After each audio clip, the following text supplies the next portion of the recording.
Do you see a PowerPoint or do you see Zoom? Just seeing Zoom, it says Kate Warren has started screen sharing. Double click. Oh, there we go. Now we can There see we it. go. Yeah. There we go. I would like everyone to meet the Vienna Philharmonic. And I would like you to meet the women of the Vienna Philharmonic. They are the two ladies circled in green. I'll be the first to say, this picture is really old. Could have sourced something far more recent. It's from January 1st, 2018. I'm Kate Warren, and female brass players simply don't exist. And I can't see many of you, but usually this goes that most of you are female brass players. And I certainly am one too. We're at a French horn conference. I play French horn. I'm assuming most of you play French horn. But for the average orchestral musician, say a cellist or a violinist, pianist, maybe a musicologist, hobbyist, concert goer, the chance that they know a female brass player is really, really slim. And the odds actually are that they don't. They don't even think that female brass players exist. Before we can talk about female brass players, though, we have to talk about gender disparity in the orchestra. Women make up 31% of the major symphony orchestra. That is less than 1/3. A statistic that is fortunately much higher than it has been 10, 20, or 30 years ago. This has to do with the fact that women did not begin joining orchestras until the onset of World War II in the 30s and 40s, when all of the men went to war, and suddenly there were positions for women to fill. Unfortunately, many of these women were pushed out of those positions as these men came back from war. And it wasn't until the 50s, 60s, and 70s that we began seeing a steady increase in the participation of women in major symphony orchestras, largely due to the implementation of the blind audition process. The following chart shows you a breakdown of gender by instrument. So in blue, you have women, and in gray, you have men. It's taken from a 2018 study done by Quartz Magazine, which sampled 22 major symphony orchestras from a gramophone ranking of record sales from the same year. As you can see, only 3 instruments are primarily played by women. That's the harp, the flute, and the violin. And with the exception of the viola, none of the other instruments on there have more than 33% participation by women. And historically, this data has largely stayed the same since the early 1800s. This is a study that was done in the 1980s and sampled orchestras from the 40s, 50s, 60s, 70s, and 80s. The survey used 2 to 3 times the sample size as the previous study, meaning that this data is widely accepted to be more accurate. But it found almost exactly the same thing.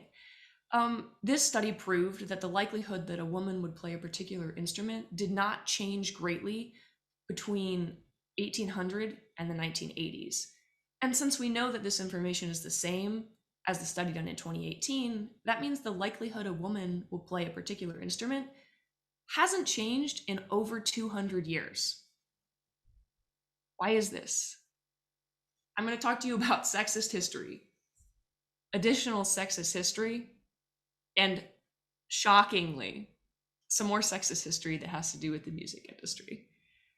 Gender norms play a large role into why we don't see women playing particular instruments. Historically, music was for men, as were most things throughout antiquity. Public performance requires self-assertion and tight control of one's nerves, which, in the 1600s and 1700s, 1800s, 1900s, 1980s, isn't something you really look for in a wife. When women began playing musical instruments, they were encouraged to pick feminine instruments such as the keyboard, the guitar, stringed instruments, harp, which, if you remember, are those same 3 instruments we saw a majority share of women playing. These instruments were chosen because they were ladylike. They didn't distort the posture, nothing in front of your face, nothing distorting your face, and they could be played seated, and they all had soft, delicate sounds that mirrored that of a lady's voice singing. While these instruments helped maintain a woman's sense of grace and beauty, they were also largely chosen because they could play both melody and harmony, so that they could be soloists. Because women were not meant to perform in ensembles. They were not meant to perform in public. If they took up music, it was to be performed in the home. One of the stigmas that female musicians have had to overcome and are still overcoming in the brass world and the percussion world is the idea that powerful music is associated with masculinity and strength. So harsh, loud, big, brassy sounds are masculine identities, not feminine identities. Current stigmas that we have also still play heavily into this. Implicit bias is the unconscious stigmas and stereotypes that are ingrained in you. Things such as girls play flute and boys play drums. Girls like pink, boys like blue. It's doubtful that anyone ever came up to you as a kid and said, girls like pink and boys like blue, and it's never going to be any other way. But you see the ads for toys around Christmas time, and you get a pink Barbie doll and a blue monster truck and the pink Hello Kitty bakery set and the blue Bob the Builder construction demolition kit. And throughout your life, you pick up these clues from your environment that lead you to assumptions about how the world exists and what things mean, such as boys like blue and girls like pink. We also see a lack of women playing specific instruments because there's a lack of role models. Your daughter is never going to come home from school and say, "Daddy, Daddy, Daddy, I want to play the drum set," if she's never seen a woman playing drum set. A lot of discourse in the nursing industry talks about the fact that there are not a lot of male nurses, meaning, oh, that is not the example I was going for. That's an example for later. Regardless, there aren't a lot of male nurses, so it's hard for young boys to picture themselves as nurses. Henceforth, there are not a lot of nurses, no role models, no young people joining the field, and the cycle continues in perpetuity. Now it's time to talk about brass players, and I'm going to start off with my least favorite quote I've ever read in my life. It's from the editor of Musical America in 1906. "For the sake of the veneration in which all women should be held, it is to be hoped that none of them will follow the suggestion of Sidley Lanier and take to playing the trombone, the French horn, or the gigantic sousaphone." Sidley Lanier ran an all-women's brass band and was a huge proponent for the fact that women could play whatever instrument they wanted to. For as Byron once said, "Seeing the woman you love at table is apt to dispel all romance," referring to seeing your woman at work. "And seeing a woman get red in the face blowing into a brass instrument is just as likely to prove an unpleasant shock." In the same way that you would never want to see your wife in a job. How could she possibly distort herself by playing a brass instrument? It's revolting. 14. There are 14 female brass players in the top 22 major symphony orchestras in the world. That's from the same Gramophone survey from 2018. Quick math, standard orchestration, no doubling, one section per orchestra, that is 242 brass sections. In 242 brass players, out of 242 brass players, 14 are women. Only 5.7% of brass players in the top major symphony orchestras are women. Lucky for us, 13 of them are French horn players. Why is that? Why would 13 out of 14 be French horn players? Same inherent bias and stigmas we talked about. Out of all your brass instrument choices, trumpet, French horn, trombone, and tuba, French horn is ladylike. It has a warm, delicate tone. It's beautiful. It's soft. It doesn't play the melody. It's secondary, but it's not low and deep and dark. It's the most feminine, and you would think that might go towards trumpet because it's the highest in range. But to play trumpet, you're going to play the melody, you're going to lead the band, you're going to be in charge. These are assertive traits that couldn't possibly be feminine. For the purpose of this same survey, the remaining one is a trumpeter, and there are 0 female trombonists and tubists in the top 22 major symphony orchestras in the world. And I can hear the flack already coming. What about? Yes. What about Carol Jansch? Carol Jansch is the first female tubist to ever be appointed in a major symphony orchestra. She was appointed in the Philadelphia Orchestra in 2006 and is the only tubist in a major symphony orchestra. No woman has won a job playing tuba since her. Almost 20 years have gone by and she is still the only one. Anne McKenney is the only female trumpeter in a major symphony orchestra. She was appointed in 2000 as a substitute principal to the London Symphony Orchestra. And you might be saying, oh, well, she's not the first. And you're right. So many brave, bold, amazing trumpet playing women have laid the path down for her. Because in the year 2000, she was the 5th woman to win a job playing trumpet in a major symphony orchestra. 20 years ago, she was number 5. That is not that long. 20 years ago is a blink of an eye. And she was only the 5th woman to do it. Rebecca Sherian is the only female trombone player currently playing in a major symphony orchestra.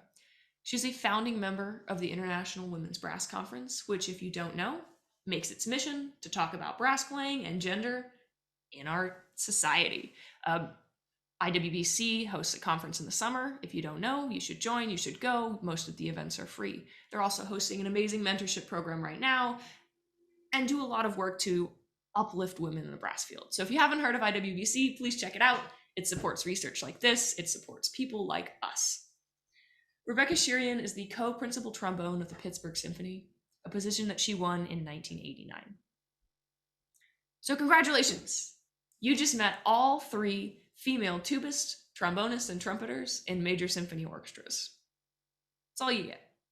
Only 3.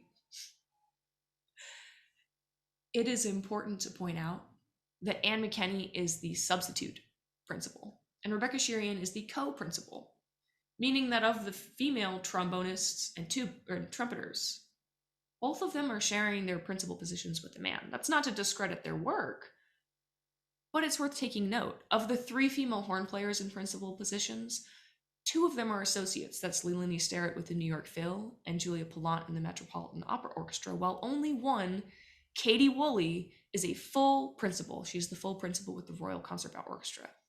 So of your 14 women, which is already a slim margin, only one of them is in a full principal position, despite 6 of them being in principal type seats. Now, this is the international scope, correct? Let's narrow it down. Most of us are probably coming from America, so let's look there, because if I'm being honest, the numbers get much better. Much better. In the past 40 years, only 30 women have been employed as French horn players in the top 20 American orchestras. And of those 30 women, only 2 of them hold principal positions.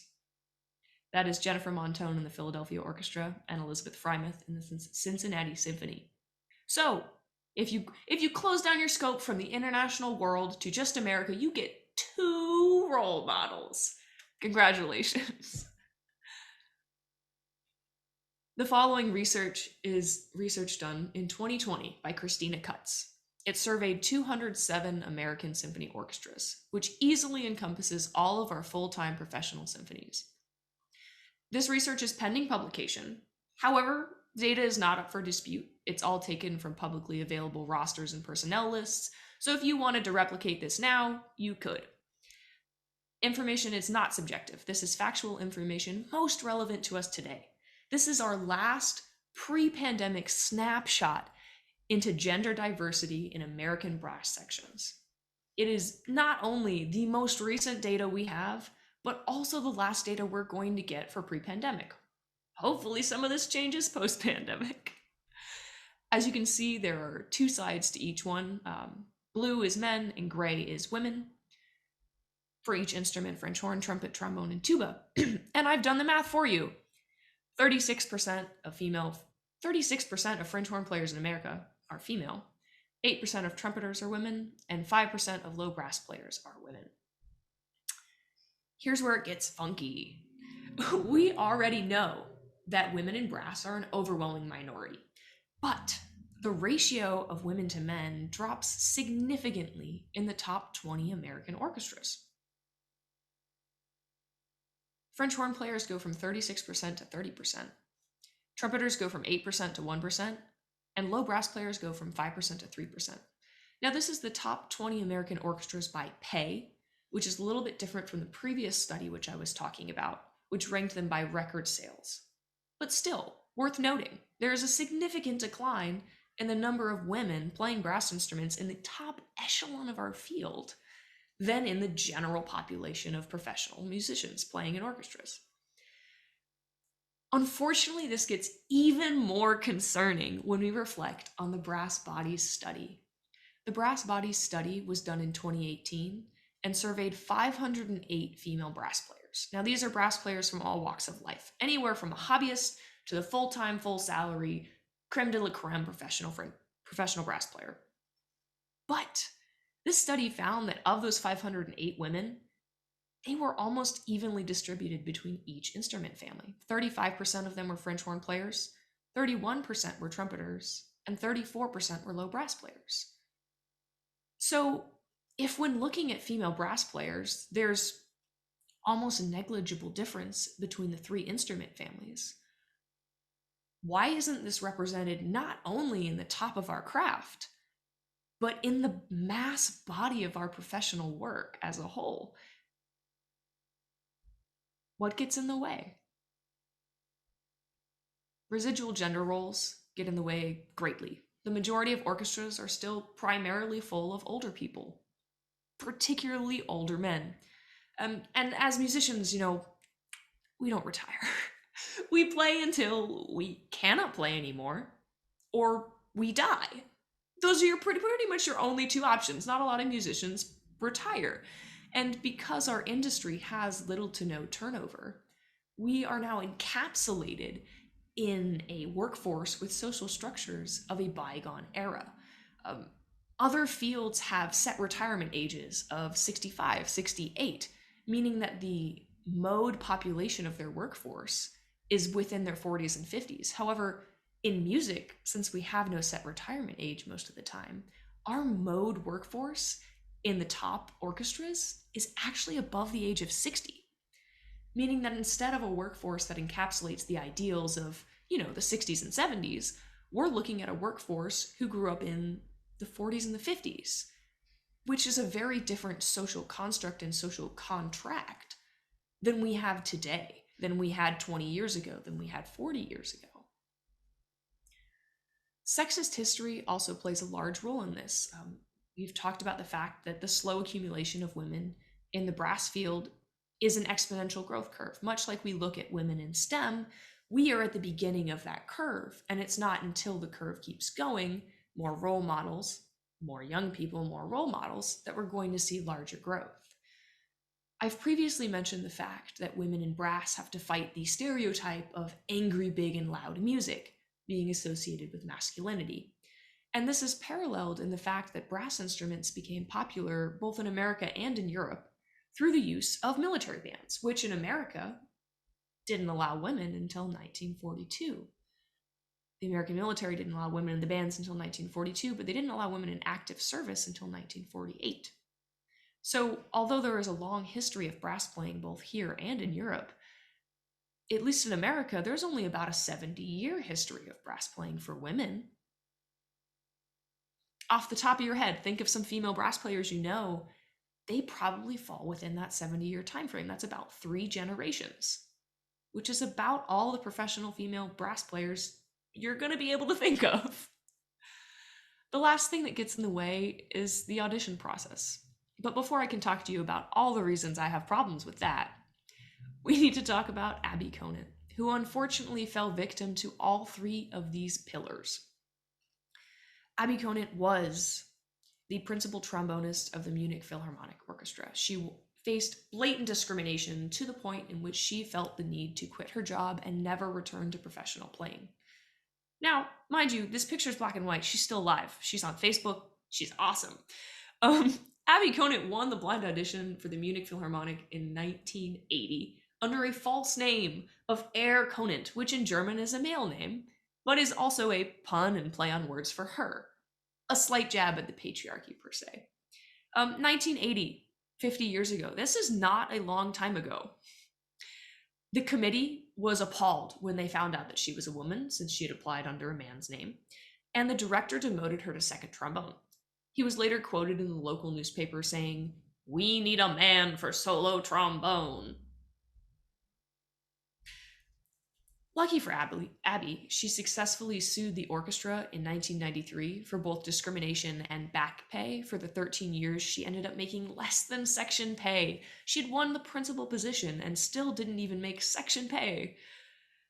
Unfortunately, she makes a striking example of the many ways that the blind audition process can still fail women, as well as how inherent stereotyping and sexism in the musical workplace can draw women away from a career in the orchestra.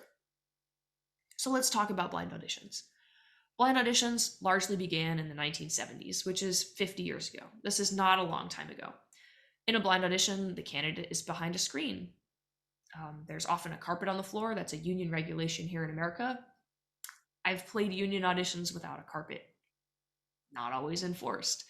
The blind audition process is meant to help reduce discrimination against minorities. And a study done in the 80s saw that it was greatly successful for racial minorities, but there were inherent flaws for sexual discrimination against women. This study done in the 80s showed that there was a 25 to 46% increase in the hiring of racial minorities, but only an 18% increase in the hiring of women. And before you ask, yes, that statistic is tempered for the fact that there will be fewer women auditioning. So that's really unfortunate. There was almost double, it is very fortunate that it helped improve the hiring of racial minorities, but it's unfortunate that that progress was almost divided in half for women. And to clarify, I am by no means arguing to get rid of the blind audition process. It has improved the audition experience for women and reduced blatant discrimination so much. However, there are a lot of things left to improve upon before we have a truly just and unbiased, if we will ever reach unbiased audition process. Limitations of the blind audition start right at the beginning. Many auditions are pre-screened with a resume round.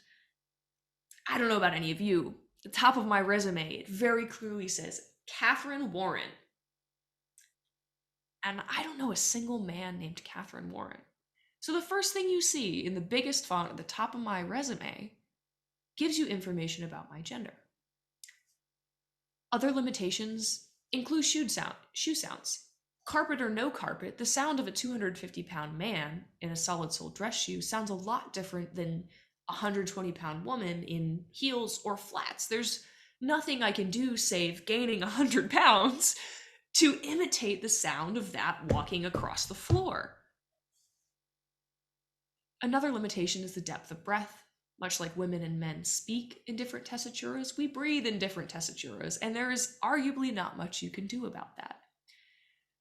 What I call the non-intentionals, coughs, sneezes, clearing of the throats, none of these are things you plan on doing in your audition. But if you need to, and they're going to happen. There we go. They need to, and they're going to happen. And unfortunately, the second it's out there, that information about your gender and about who you are is available. Lastly, final and second rounds, which most often are not blind. And the final decision is often left at the discretion of the conductor, who, statistically speaking, will be a white man.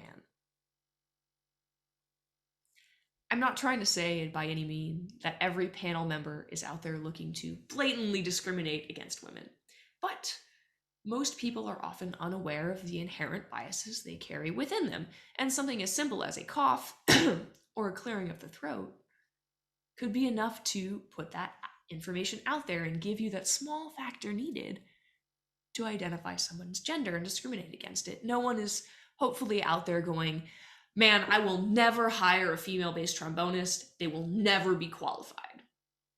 But you sneeze, you cough, you clear your throat, and a little box in the back of their head gets checked. And can't put your finger on it. Not sure what it is. It's a gut feeling. This candidate just isn't as good as the last one. Not quite sure what it is. Just something's telling me this candidate's just not the one. So I pose you a question. Knowing all this information, if you had the ability, men, since you know this now, women, if you had the ability as a man to cough, would you cough? In your audition, would you cough? Because if I could, I would cough in every single audition that I took.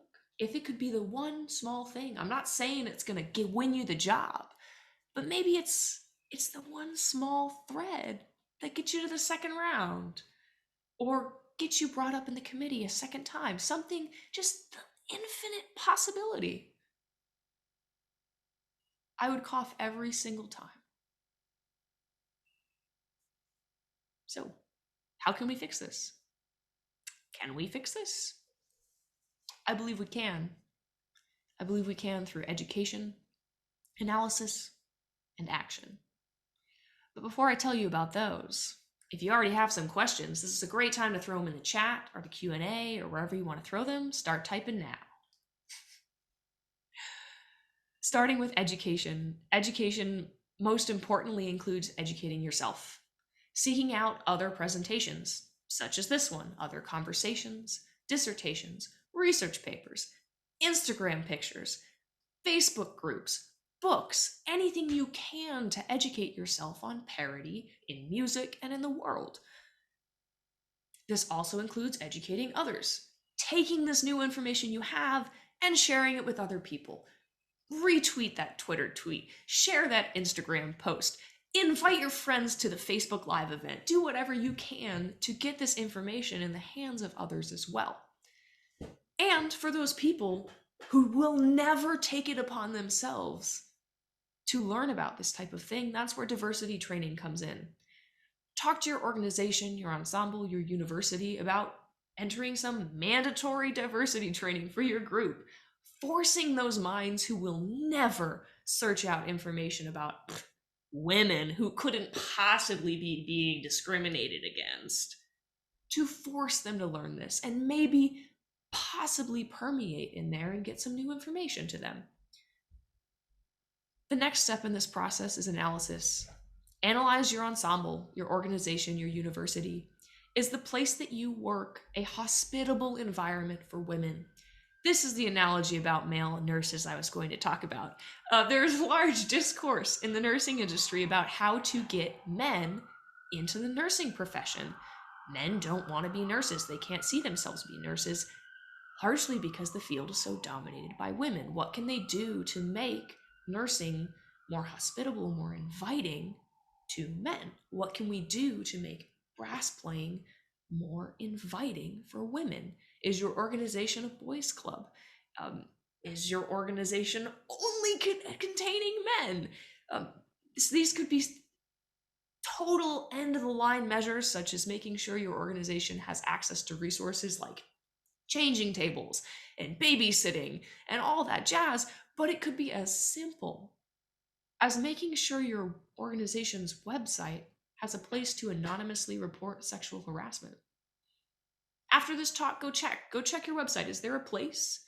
Because a lot of organizations will talk the talk, but they don't actually walk the walk. And in the end of the day, there's not really a place you can report stuff like that. So please follow up. Go check that. Do it. If I'm wrong, send me a message. Kate, you were wrong. My organization's awesome. And I'll be like, yes, your organization is awesome. The next step is the step that no one wants, which is self-analysis. Doing the dirty work, terrible nitty-gritty, looking yourself in the mirror and saying, am I a sexist? And I am not just talking to the men in the room. I'm talking to all of us, because sometimes as women in the brass field, we are just as guilty. Are your words inclusive? Do you always assume everyone in power, in positions of importance, are men? Do you have women on your sublist? Not your section sublist, the people you call to sub for you. Are there women and people of color on that list? Do you actively try to uplift other women around you? Are you looking for opportunities to give opportunities to women? For us women, we are put in this terrible position where we are most often or not the novelty item. We are the token woman in the group. We are the only one. And when another woman comes along, it's really easy to feel like our territory is being encroached on, to feel threatened by them. This is not the time. We have no time to waste to put down other women. We need to be picking each other up and uplifting each other because, yeah, seeing the other girl join the brass section and thinking, oh man, are they going to fire me because they got her now? Am I being replaced? Hurts your ego a little bit. But the best that you can do is to grab her by the hand and drag her along and bring 3 more gals with you and keep fighting the good fight together. Lastly, we have to act. There is action involved, and it starts with equitable hiring practices. That is the sentence that nobody wants to hear, but it's the sentence that needs to be had. Equitable hiring.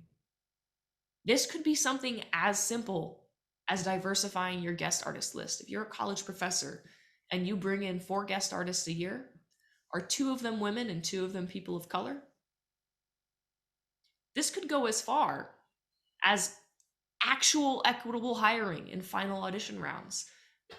It's a pretty well-known fact that in the last round of an audition, 4 or 5 candidates are largely going to be about the same.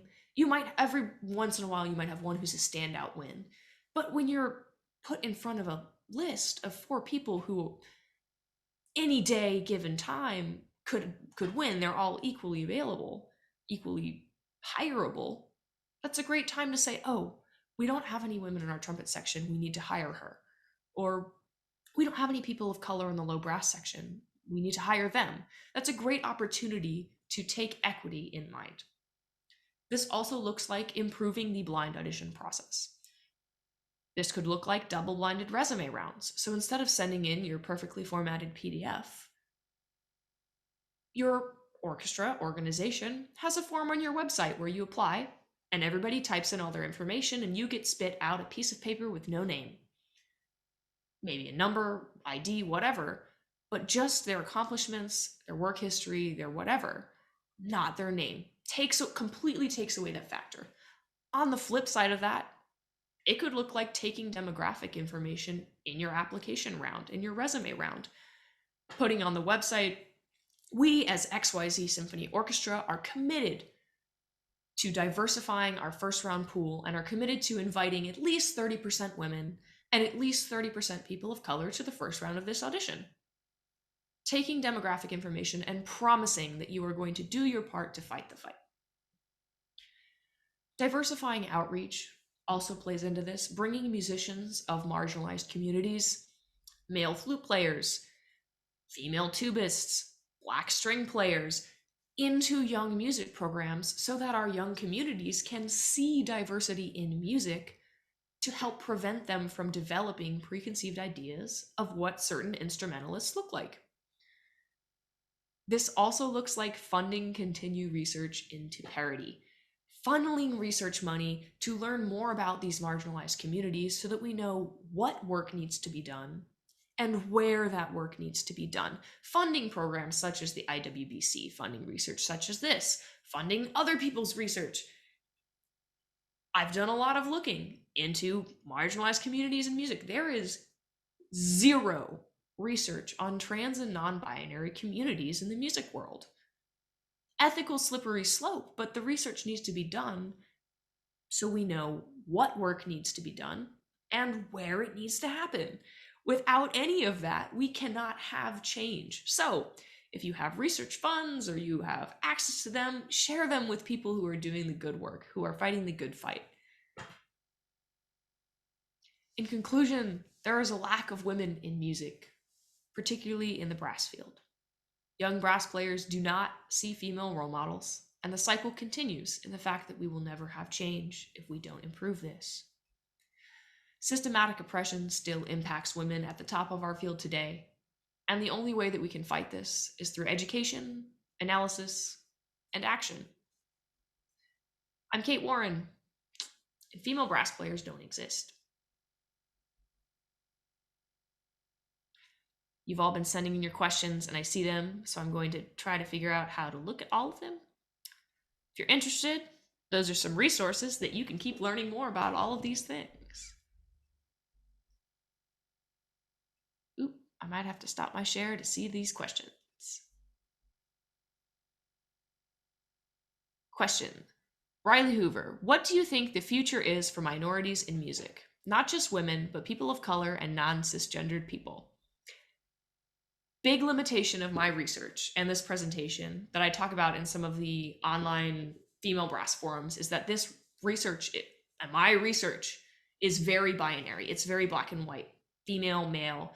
And unfortunately, a lot of the discourse, the research that's already been done, is phrased along these lines, which is a huge limitation. We need to create funding so that we can look into people of color, non-cisgendered people. The Broadway Sinfonietta is an organization that's all Black POC musicians on Broadway. They're doing great research into people of color and marginalized communities in that regard. They're mostly on Instagram, I think. They might have a website. I'm not sure. I'm mostly on Instagram. If you don't follow me at Kate Warren Music, silly plug. But what do I think the future is? Obviously, like the fight is still to be had. Excuse me. The fight is still to be had, but we're not going to see any change without action. That is my main proponent. There is no change unless we all step up to learn more and do more and fight to bring these marginalized community into the spotlight so that they can flourish and thrive at the level that the white cisgender man has for centuries.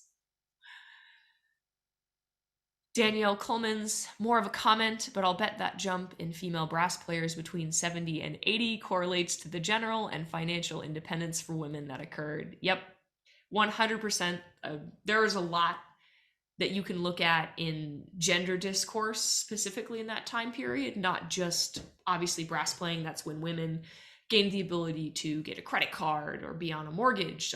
There is a lot of social change through the feminist movement at that time, which plays into why that is the beginning of both women in brass, but also women in the workforce, women in STEM, women in pretty much anything that wasn't laundry and raising the kids. Okay, I'm going from the Q&A to the questions. So if you're adding anything, add them to the chat. Don't add them to the Q&A because I have closed it. Could you comment on the effort to push for women conductors if they are the final decider in many in a blind audition? From Karen Murphy Travers. Absolutely. So pre-COVID, I had my very first experience playing for a female conductor. I gig a lot. I've gigged a lot for a decent number of years, and it took until late 2019 for me to play my first gig with a female conductor, and it was wild. I went up and thanked her afterwards. I was just like, oh my God, it's a female conductor. But it is very well known that there are so few of them. And I think that idea of equitable hiring 100% fits the mold of that. If there is an opportunity to hire a female conductor in your ensemble or organization, color me biased, I would say it is your duty to help uplift women in conducting, because like out of all of the musical communities, conducting is probably where they are the most marginalized. Next question from 20 Lynn. This is what all organizations would benefit from simply being aware of. It's all about breaking the cycle, and I've noticed prominent changes occur. Keep leading by example. Oh, thank you. And then she says Chromatic Brass Collective. Absolutely, yes. If you haven't seen them, they're just starting up. They will be at IHS, www.chromaticbrass.org. I'm here for it. Everybody should check that out.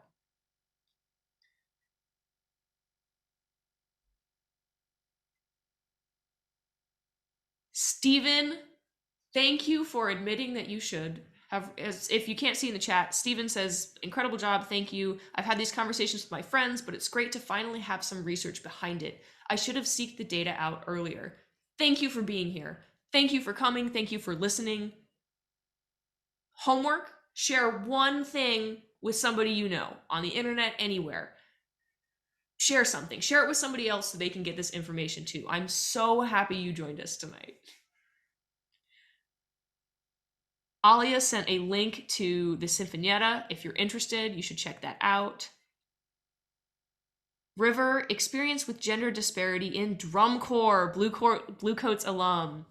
Yes. So, as brass players, I think sometimes we poo-poo the drum corps experience, but as women brass players, I marched a lot of drum corps. I marched 4 years, 2 with the Boston Crusaders, 2 with Carolina Crown. Now I teach some drum corps. But there are no women in drum corps. It is like, if this is music, this is drum corps. And unfortunately, there is a lot of super ingrained sexism and boys club stuff that we're fighting through. But there are some great organizations right now working to fix that. One of them is In Step.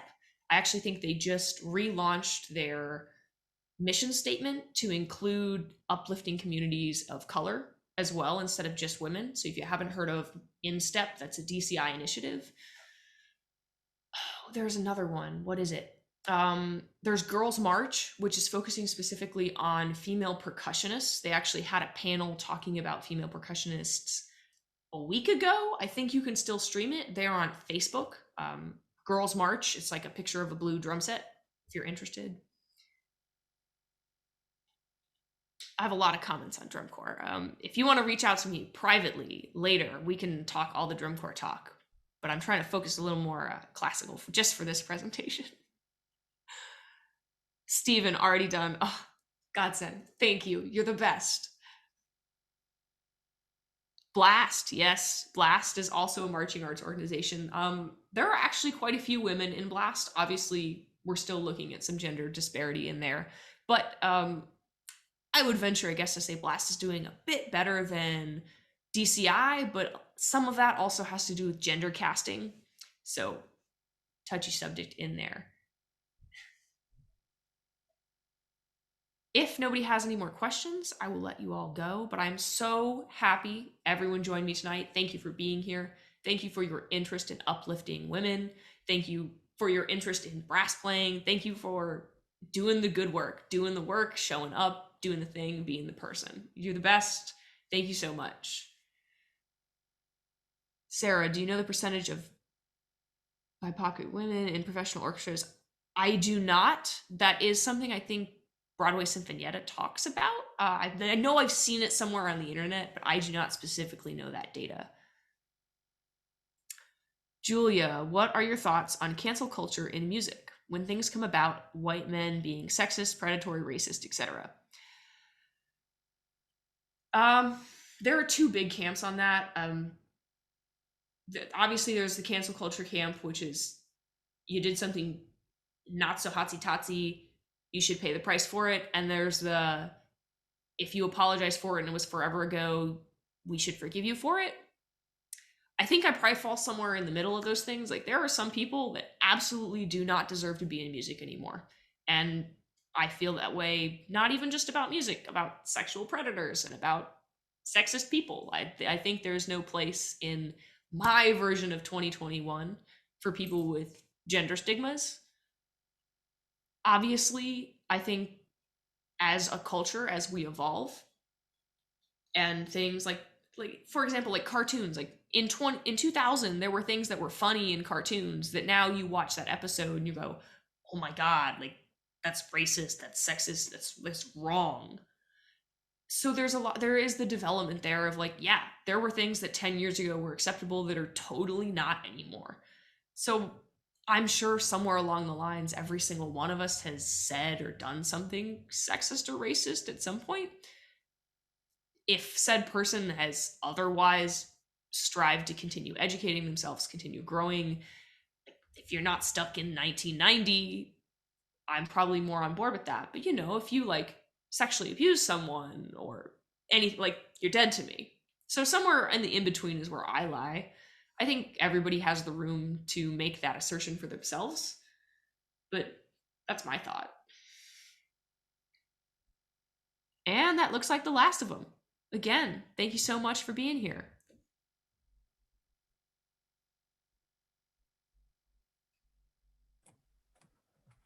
Fantastic. Thank you, Kate. That's great. I think there was actually, Kate, if you have a moment and you're still here, I think there was one question in the Q&A, if you happen to be able to answer that.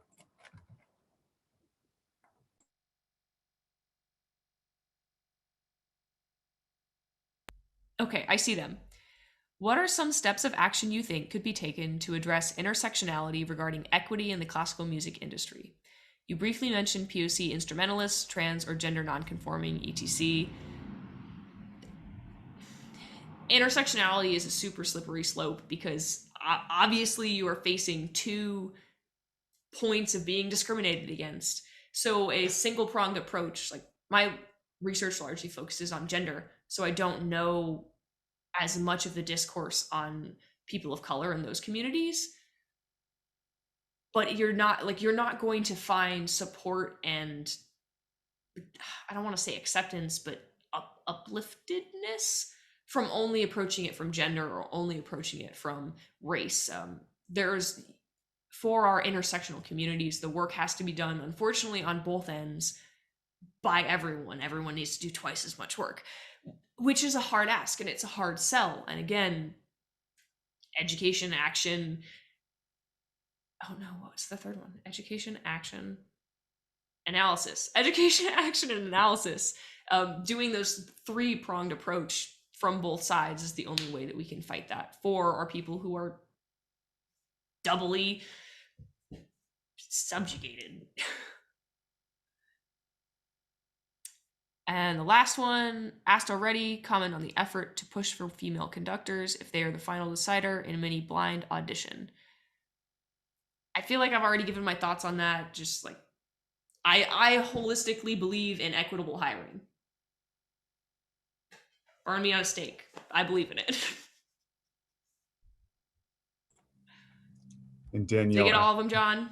Danielle asked one more, and now we're in the chat. You're jumping, got you jumping back and forth Back and a little bit. Any thoughts or words on how cisgendered men are also negatively impacted by the lack of women in their sections?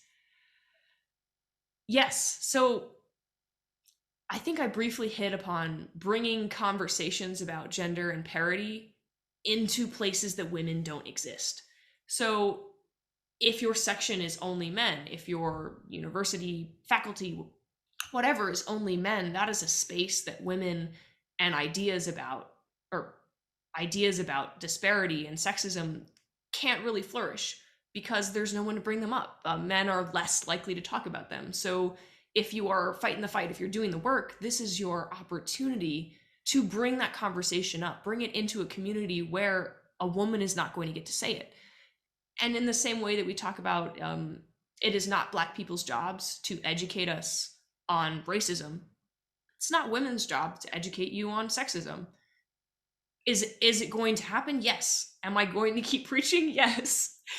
But in any position you find yourself in where there is not a woman's voice available, that is your opportunity to speak on behalf, to bring a woman into the conversation, bring a woman into the section, into the faculty meeting, into any community where no one is represented.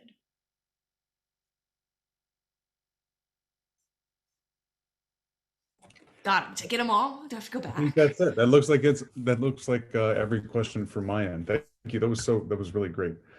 So I think we're going to jump ahead and listen to some more horn music and get ready for our next class in about 12 minutes. So thank you so much. Sounds good.